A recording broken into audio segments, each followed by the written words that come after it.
Oke teman-teman, jadi untuk di video kali ini kita akan coba bahas ya mengenai lebah yang tidak menghasilkan madu ya, atau untuk menghasilkan madunya itu cuma sedikit, padahal untuk koloninya itu super dan untuk sumber pakannya juga melimpah atau banyak, tapi itu tidak bisa menghasilkan madu ya. Jadi untuk di kesempatan kali ini saya akan coba bahas ya di video kali ini. Jadi untuk penyebabnya apa dan untuk solusinya gimana ya. Jadi langsung ya. Dan kebetulan ini di depan kita ada satu kotak budidaya, yaitu hasil kita mindah baru beberapa bulan. Untuk sekarang ini akan saya coba cek dan sekalian kita coba bahas untuk mengenai lebah yang tidak bisa menghasilkan madu ya.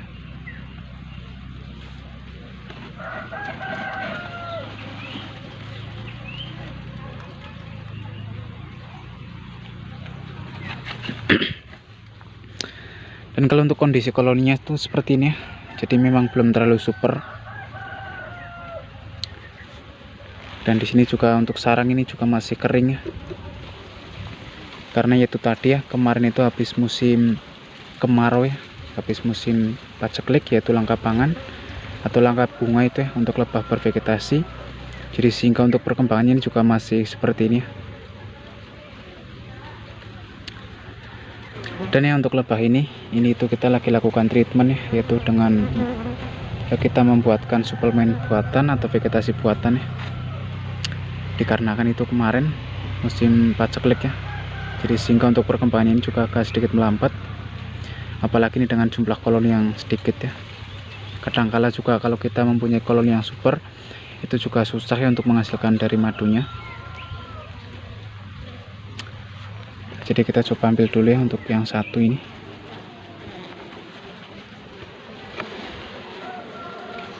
Nah tapi ini tidak perlu kita ambilin, juga sudah terlihat itu ya, untuk sarang masih kering. Nah jadi untuk penyebabnya biasanya kalau untuk lebah itu tidak bisa menghasilkan madu itu ya, itu penyebabnya biasanya juga yang pertama itu dari faktor langka kembang ya, atau langka bunga untuk lebah itu bervegetasi ya. Meskipun untuk koloninya itu super ya, dan walaupun untuk tempat di sekitar itu banyak tanaman bunga misalkan, tapi untuk lebah itu tidak bisa menghasilkan madu ya, atau tidak bisa produksi madu, itu juga bisa dari lebahnya. Biasanya juga lebah itu ada sakitnya atau ada penyakitnya. Jadi contoh untuk lebah yang sakit itu, lebahnya itu lemas ya dan tidak terlalu aktif, itu biasanya juga lebah yang lagi sakit sehingga tidak bisa memproduksi madu ya. Dan juga ini bisa disebabkan oleh ratunya, ratu lebahnya. Jadi biasanya untuk ratu lebahnya itu sudah kurang produktif ya, sudah tidak bertelur lagi. Jadi sehingga untuk koloni-koloni yang lainnya atau lebah pekerjanya itu juga lebih sungkan ya untuk bervegetasinya. Jadi itu ya beberapa salah satunya untuk penyebab lebah itu tidak menghasilkan madu ya, kalau setahu kami. Dan ini kita berdasarkan pengalaman kami ya. Jadi setahu kami itu seperti itu ya. Dan juga ini faktor karena mungkin musim penghujan ya. Kalau musim penghujan ini juga lebah ini akan sedikit melambat ya. Jadi kalau musim dingin itu lebah tidak akan aktif ya, akan keluar masuk untuk mencari pakan, yaitu sumber nektar dan polennya. Jadi ketika musim hujan itu lebah akan berhenti dulu ya. Jadi untuk mencari sumber pakannya itu akan tertunda, dan itu juga bisa memperlambat menghasilkan madunya kalau musim penghujan. Jadi biasanya lebah akan aktif lagi ketika hujannya itu sudah reda ya. Jadi seperti itu ya. Jadi mungkin buat teman kita itu yang kemarin bertanya di kolom komentar, mudah-mudahan bisa nonton video kali ini. Dan juga ini faktor tempat ya, tempat ini juga berpengaruh. Kalau memang untuk tempat di sekitar atau lingkungan di sekitar itu masih banyak tanaman bunga ya, itu juga bagus untuk membudidayakan lebah ya. Tapi kalau contohnya seperti kita ini banyak kotaknya di satu lokasi, ini juga sangat berpengaruh ya. Maka lebah-lebah itu juga tidak akan bagus banget ya sebenarnya kalau kita taruh banyak kotak di satu lokasi. Nah jadi ini kita coba tutup aja ya, karena nanti ditakutkan ya ini bisa kabur kemana-mana ya. Jadi ini sudah berhamburan juga ini.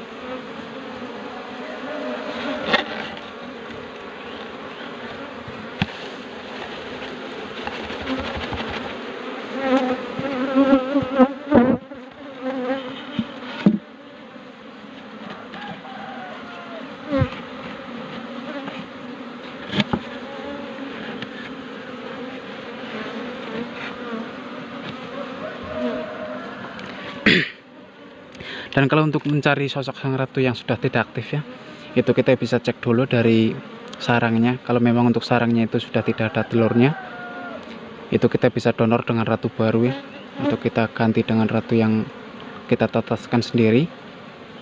Atau kalau tidak, kita juga bisa coba dengan donor sarang yang lainnya. Kita ambilkan dulu dari sarang yang kotak lain, kita donorkan, itu biasanya juga bisa.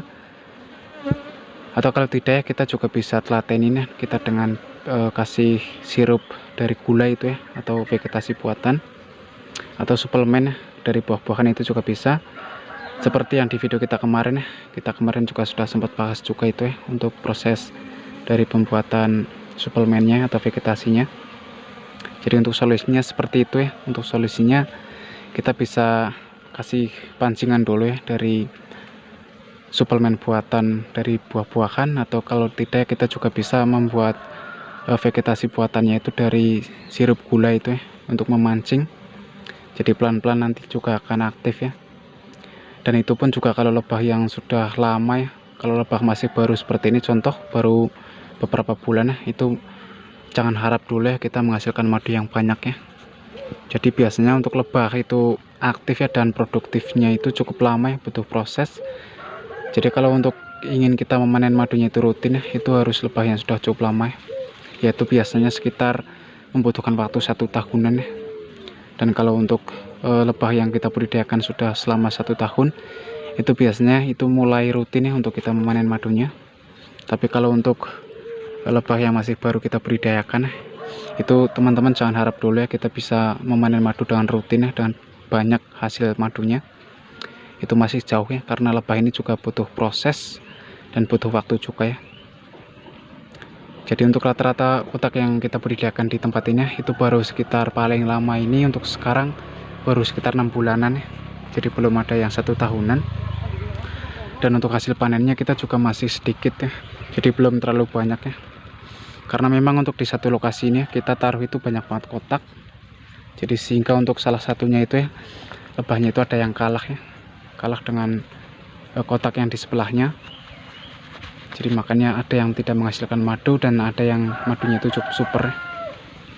Dan bagusnya itu ya, untuk menaruh dari kotak budidaya seperti ini, itu jangan terlalu dekatan seperti ini.